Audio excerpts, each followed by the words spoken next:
Hi alle sammen, hello everyone, welcome to Learn Norwegian with the NLS Norwegian Language School. Today we will discuss Norwegian for public speaking, key phrases and vocabulary for presentations.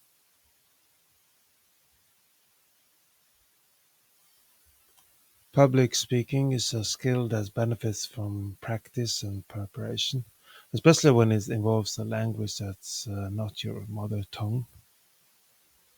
When delivering a presentation in Norwegian, having a grasp of key phrases and vocabulary can significantly boost your confidence and effectiveness. In our discussion today, we will introduce essential Norwegian phrases and vocabulary tailored for public speaking, especially in the context of presentations.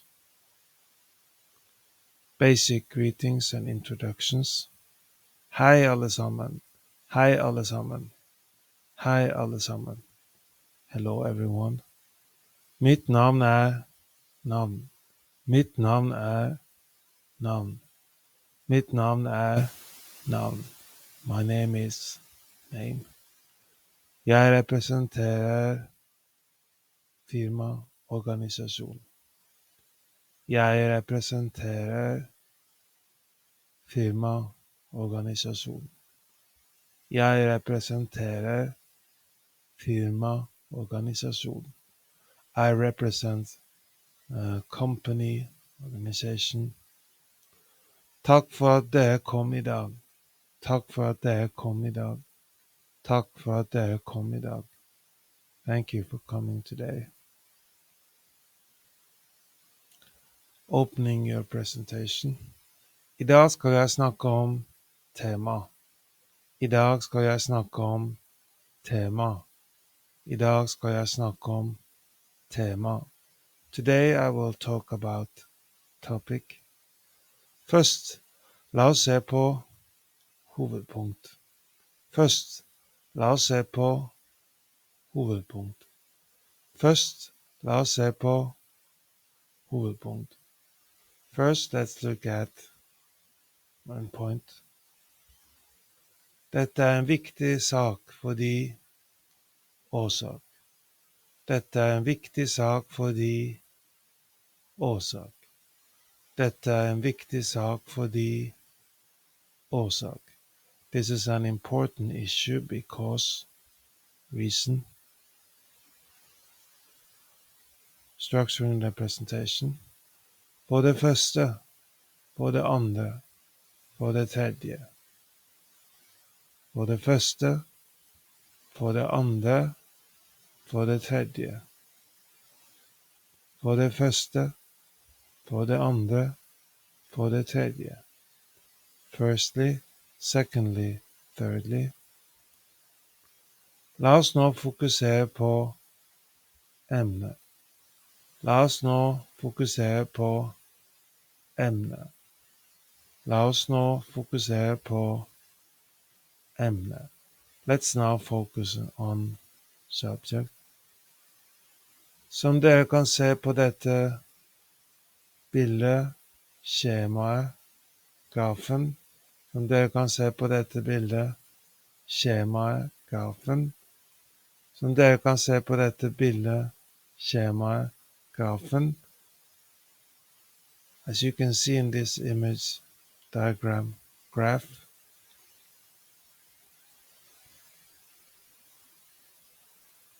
engaging the audience.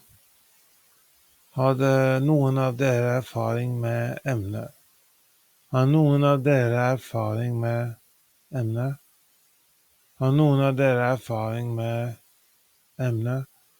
Does anyone here have experience with topic?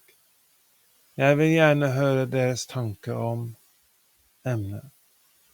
Jeg vil gjerne høre deres tanker om emnet.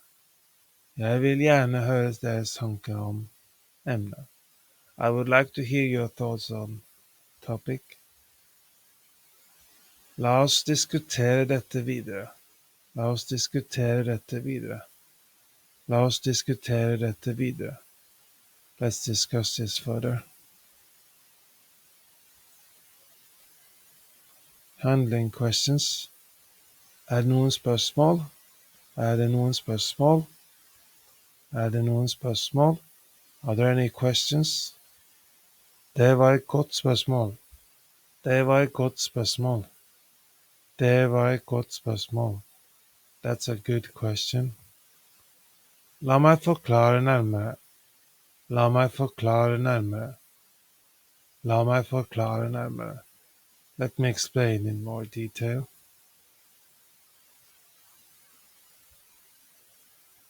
Concluding your presentation. For å oppsummere. For å oppsummere. For å oppsummere. To summarize. Jeg håper dette har gitt deg en bedre forståelse av temaet. Jeg håper dette har gitt deg en bedre forståelse av temaet. Jeg håper dette har gitt deg en bedre forståelse av temaet. I hope this has given you a better understanding of topic. Takk for oppmerksomheten. Takk for oppmerksomheten. Takk for oppmerksomheten. Thank you for your attention.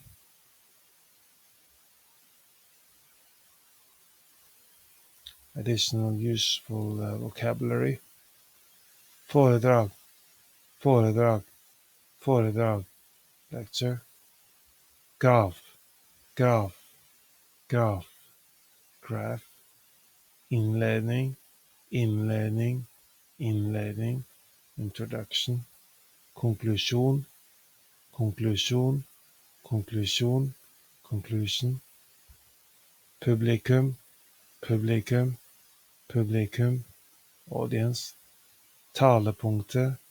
Talepunkter. Talepunkter. Talking points. Undersøkelse. Undersøkelse. Undersøkelse. Survey. Mastering the art of public speaking in Norwegian requires not only language skills, but also an understanding of cultural nuances. Utilizing these key phrases and vocabulary in your presentation will help you communicate your ideas more effectively and connect with your Norwegian-speaking audience. Remember, practice is key to building confidence and fluency in public speaking.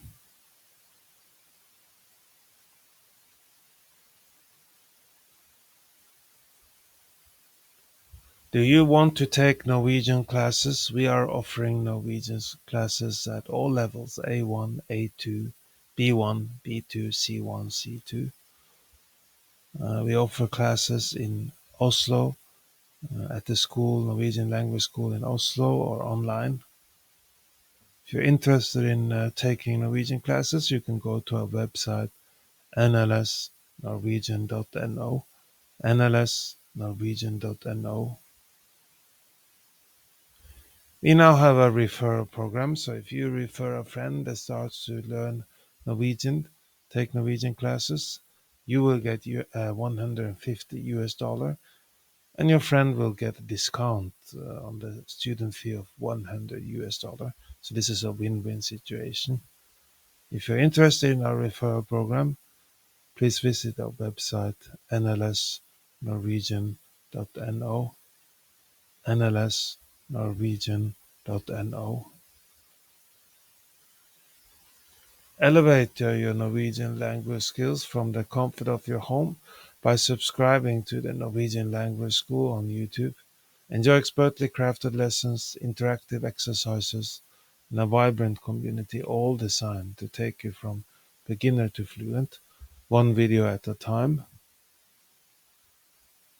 Do you want to learn more Norwegian? We are now offering a free Norwegian trial class.